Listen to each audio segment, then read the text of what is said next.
be real for a moment? I didn't realize how much fun it would be to have chickens. I thought it'd be cool. I've had fresh eggs before, and living in Italy, growing up, our neighbors had chickens, so they would bring us fresh eggs. And so I knew that the fresh eggs were going to be a huge hit in the house. But it wasn't until I got chickens that I realized how much I loved them. And I know you're like, Tammy, why are we talking about chickens? I'm not getting chickens. I live in the city. I live in a neighborhood. But I thought it'd be fun. So it's towards the end of the year. It's time to reflect. It's time to look back at the year. It's time to make plans for the next year. And so I was thinking about what lessons have I learned? And I thought it would be fun because I have actually learned a lot from watching my chickens. And I thought it'd be fun to here's my 8 lessons that I've learned in 2024 that I learned from my chickens. So, and just bring a little sass to the podcast, little flavor, right? Because these chickens they're chickens. They are, you would think, pretty one focused mind. Well, there's so much we can learn from simple things. There's so much we can learn, and taking time. I want to encourage you to take time to reflect on your year. And so as you listen to this and as you listen to the reflection and kind of the connections that I've made, how are they showing up in your life? My name is Tammy. I'm your host of the Full Weight of Joy podcast. I've had people recently ask me, why do you call it the Full Weight of Joy? And to that, I answer, well, we're going to carry a weight. Do we want to carry the full weight of the world? Do we want to carry the heaviness, or do we want to carry the weight of joy? Do we want to choose our heart? Choose your heart. And with this podcast, my goal is to help you see that it's worth looking within to find what our calling is. It's worth looking at our strengths and our weaknesses. It's worth realizing that our gifts, our talents, our strengths are actually not about us at all, but we do need to look within to find them. And when we do find them, we get to serve, we get to bring an impact, we get to create a legacy that we can leave others. And even more so, we get to partner with God. We get to see how He created us and this calling and purpose that we have in our heart, this more that we know that we've had success. We know that we're good at things, but we may not understand why. We don't know how. And we get this feeling that there's more in our life. And then we're like, well, I don't even know what to do with it. Well, I want to encourage you that you're in the right place, because that's what I love doing, is I love helping you figure out what it is and what to do with it. And so let's look at it through the lens of chickens today. So the first one. Okay, so the first one, every morning, I love watching the coop open. Now, we have predators in our area. So over the last couple of years, we've had chickens for probably about 1.5 years, almost 2 years now. And the ones we have today are not the ones we started with, unfortunately. But we learned that there were actually raccoons came in and took our chickens. And we learned that in the morning, we could not let our chicken door open automatically. That when we did that, the raccoons caught on to it, the timing, and we knew that it would open right before dawn, and then we just pick them off. And so what we do is we wait until after the light has completely come up. But let me tell you, the chickens are not fond of that. Because they start the day with vigor. And so that's the first lesson I learned, is start your day with a bang. You open that door and they shoot out like they have been cooped up. They shoot out like they have been cooped up for weeks. This is the first time they've seen the sunshine. And when I was looking at that, I was thinking, how can I model that? How can because I love a good morning routine. Well, that's our Vigor. We get to create a morning routine that lights us up, that we look forward to, that as soon as our feet hit that ground, we get to dive into whatever the morning routine can look like, whatever you want it to look like. Just enjoy it. And then start it with vigor. Just go after it. As soon as the door, they bust out, they run out. It's so funny because it almost looks like they like pick up their bodies, pick up their feathers, and they're like running across, like they're trying to get to something specific. And they know exactly where they're going because the moment they get there, they stop. Like it is a sense of urgency, a sense of purpose. They are going to that spot. And it's just funny to watch because it's never the same spot, but it's like they know when they get there. They just go to it and then they get to work. The next one, the number 2, is surround yourself, or who you surround yourself matters. So they have each other. We have 9 chickens. We have 5 reds and 4 of some, but they are a chicken breed that we were told could hold their own against the reds are the sassy girls. And so we needed a strong breed, and they actually are doing really well together. For a long time, they were very separated, but now they've learned to accept each other. And so it really doesn't matter.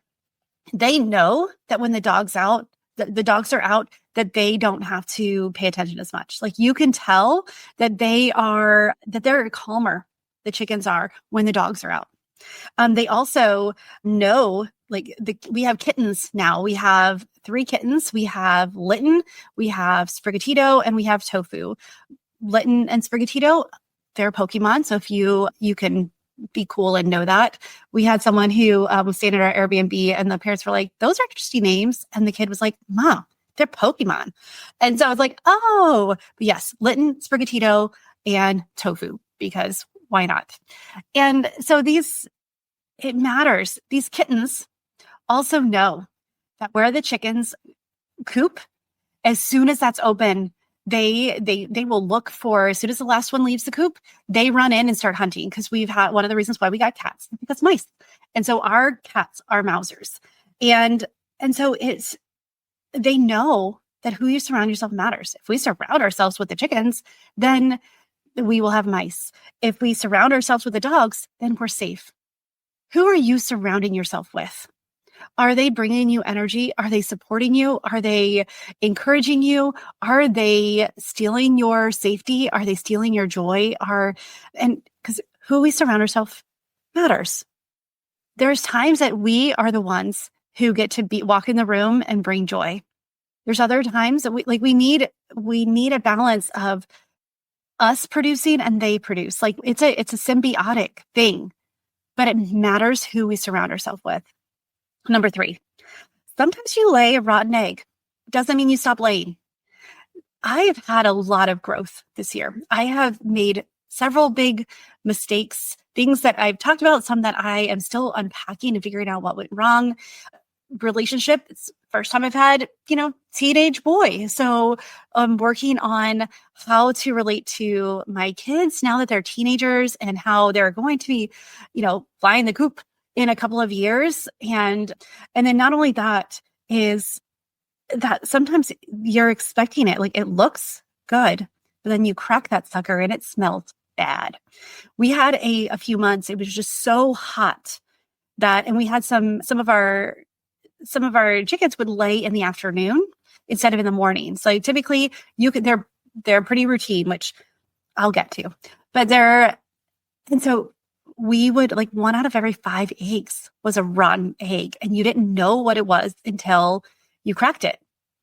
And so it doesn't mean they stopped laying the eggs. It didn't mean that we stopped gathering the eggs or that we threw them out all the way. When we would grab a separate bowl, and every one of them was cracked separately in case that one was the rotten egg. We looked for it, but it didn't stop us.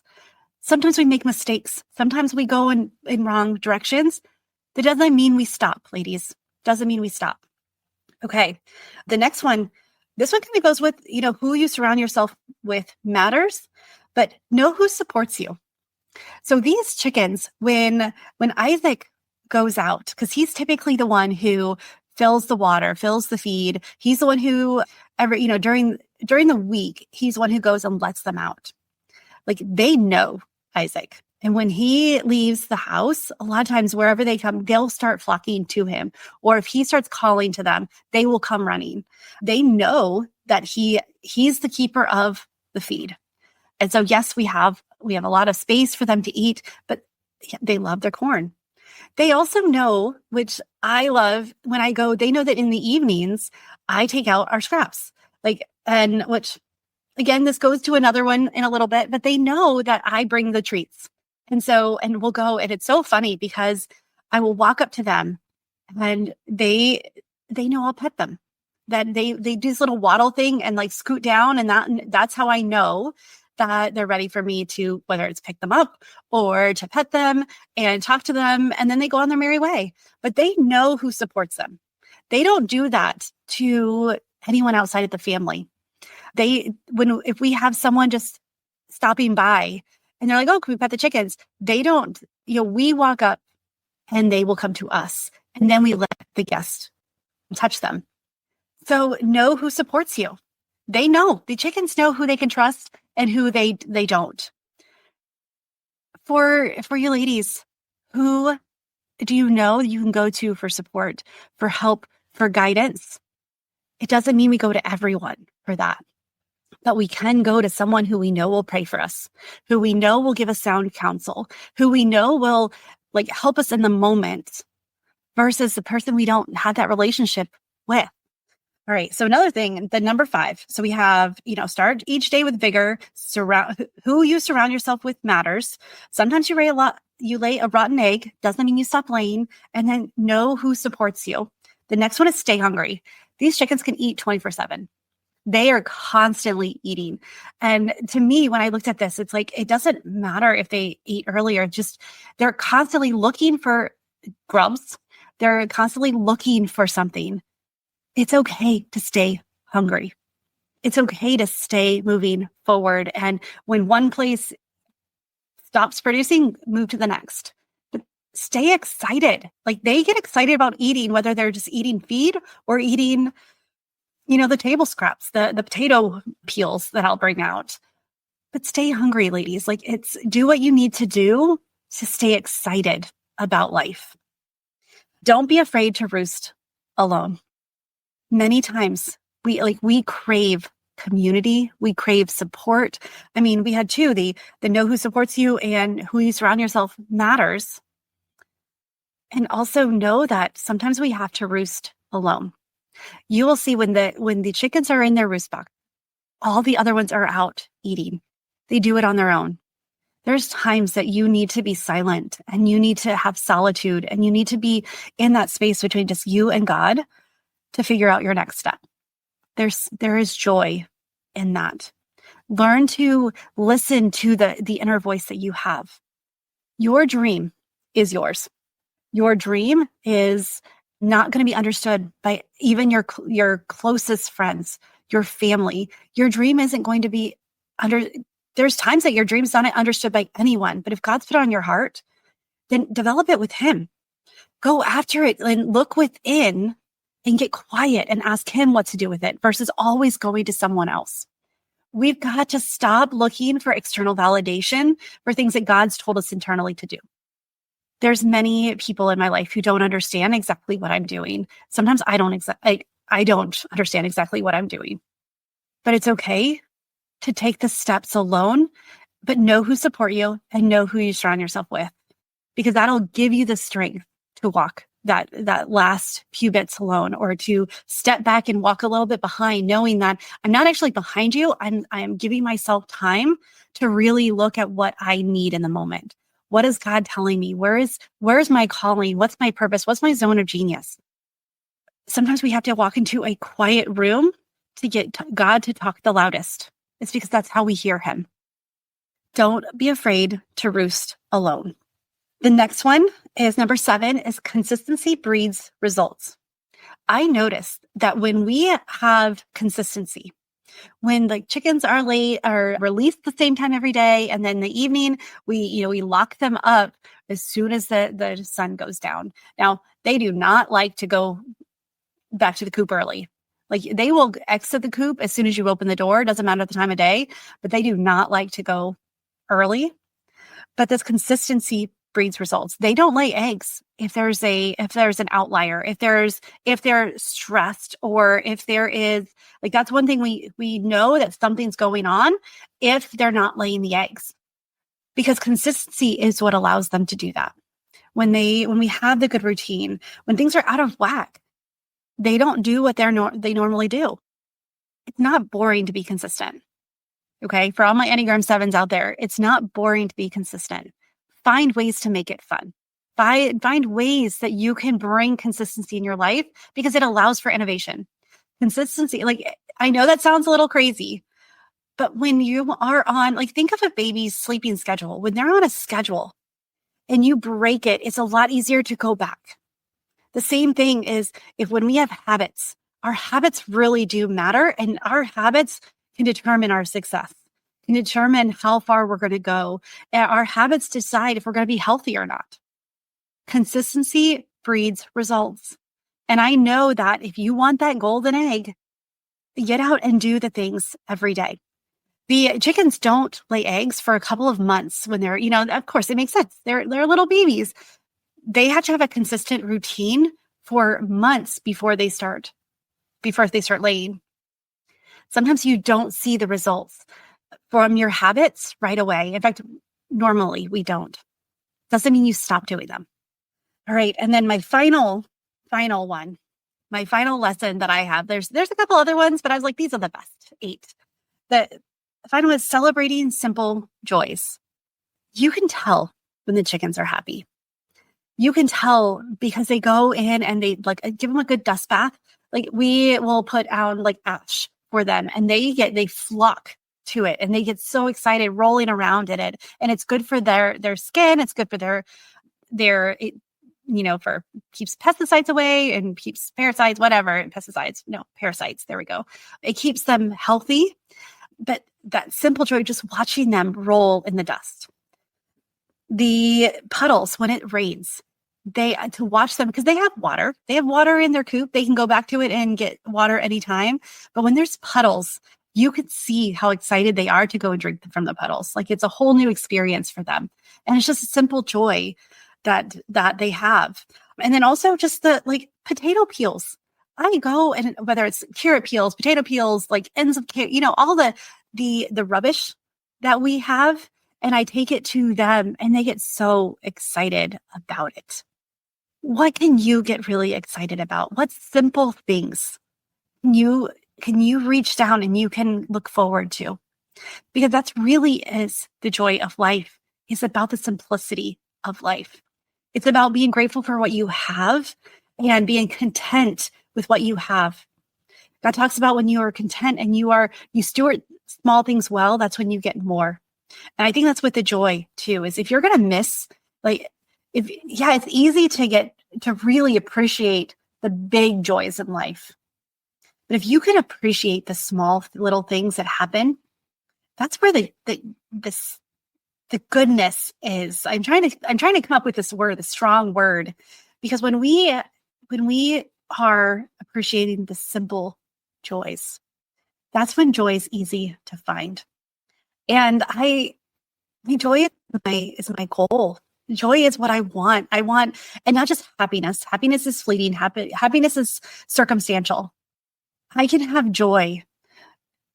Doesn't matter the circumstance, because I know it's the little things. It's the waking up and realizing that God's for me and not against me.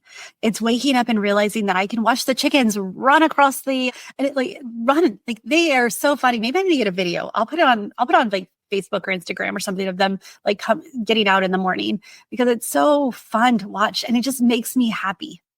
It just brings joy to my heart. So what are the simple things in your life that you can look forward to? And if you start these 8 things, these 8 lessons for business and life, how do you start each day? Who are you surrounding yourself with? We need a mixture of those we can serve and those who are serving us. We need that balance, and we need people we can just be with. Sometimes you lay a rotten egg. Doesn't mean you stop laying. Sometimes you make mistakes. Doesn't mean you stop acting. Know who supports you. Know who you can trust in the time of need. And this may not be the same group that you surround yourself with, but surround yourself with those people as well. Stay hungry. Go for it. Do what you need to do in order to always keep stepping forward. Don't be afraid to roost alone. Sometimes that silence and solitude that you are fighting is also the moment that you'll be filled up. It does more for us than just like listen to the inner thoughts that you have. Listen to that inner dialogue. I talked about blocks, these limiting beliefs. A lot of times when we get clear and we get quiet, that's when we find clarity on what our inner blocks are, what our limiting beliefs. And over the next couple of months, like I'm really going to start hitting this hard of we all have them. You don't have to be afraid of them. But once we acknowledge them, we can remove those suckers. We don't have to believe them. They're not actually true. So don't be afraid to roost alone. Consistency breeds results. What you do daily, the habits that you're creating, the habits that you want, they're worth it. You may not see the results right away. It may take days, it may take weeks, it may take months, it may take years. If God's put it on your heart, he's gonna see it through. So find ways to be consistent and go for it. And then the final one is celebrate simple joys. When you can find a simple joy in every moment, in every day, in every experience, even those things that are really challenging start to bring a whole new meaning. So I hope that you take these, ask yourself, how do they apply to how do these chicken lessons apply in my life? Because I know that when I started writing this and I was starting to think about the different things and I got quiet and got creative, it was a lot of fun. And I realized these chickens actually taught me a lot this year. I've had a lot of fun with them and something as simple as chickens. Friend, what is your simple thing in your life that you can get a lot of joy out of? I think back of all of the toddler years that I had with my kids and the simple things that they would do. Part of me, I realized that I didn't embrace it as much as I should have, as I wanted to.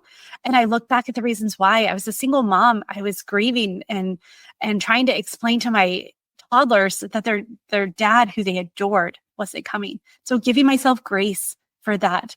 What do you need to give yourself grace for in your life? And what now can you find for joy? Our circumstances, those trials we go through, that's where we learn. And that's when our character is really developed. So we don't have to avoid them, but we do get to look and see what our lives are now and what we want for our lives. So I hope that you had fun with these lessons that you've learned, that I've learned. Hopefully you can implement them. But I want to encourage you to look back at this year, because if you are the exact same person that you started January 1st, 2024 as, why? What's holding you back? And why were you afraid to grow? Because we're called to grow. The fire refines us. If you didn't grow, then why? Also, I want to challenge that, because what if you did grow and you look for ways that you've grown? All right, friend, I am excited about 2025. All of these lessons, all of these things that I've been learning, and all of these, as God has been, basically molding me, refining me, and my message and what I have to share as I've been stepping into my calling, and as I've been having the privilege to walk with others as they step into theirs. I know that 2025 is going to be an amazing year. I have some podcasts coming up I'm talking about my word of the year and my theme of the year, which I'm super excited about. And it's for you too. It's what I want for you, because information without action is dead. Faith without works is dead. It is about who we're becoming and what we're doing. And I just want you to be on this journey with me. We're on the journey already, so we might as well journey together. So I just want to say thank you again for listening to this podcast. If you have not left me a rating, a review, I would please consider doing that. This helps get the podcast out. It helps the algorithms and the powers that be to recommend the podcast to others who would get a lot from it. I know that when we start looking at who God created us to be, we can find the confidence, the bravery, and the capability as well to go for what He's called us to do. We can shine and we can step into who He's called us to do when we know why He's called us. And that's what I want for you. So if you are interested, if you want to be on this journey with me in 2025, get on a call with me. Let's talk about what this journey could look like for you. What is that dream in your heart that you are ready to grab the courage to chase? That you're ready to be brave and step into who God called you to be. And I want to encourage you, and I want to guide you, and I want to empower you. I want to let me go on this journey with you. Let me love you, because I know that this was what lights me up. Because when I see someone step into who God called them to be, and the ripple effects that happen, like the world gets brighter. All right, friends. So get on my calendar. It's in the show notes, and it's a free call, no obligation. Just tell me what your dream is, and let's do it. And if you don't know what your dream is, and you're like, Tammy, I know there's something, I just don't know what it is, and I definitely don't know how to get it, come with that too, because that's even more fun. And just come with what you have where you are, because that's good enough. That's enough. Friend, with that, choose joy until joy chooses you, and go and watch some chickens and see how they live their life and model after them. All right. Bye for now.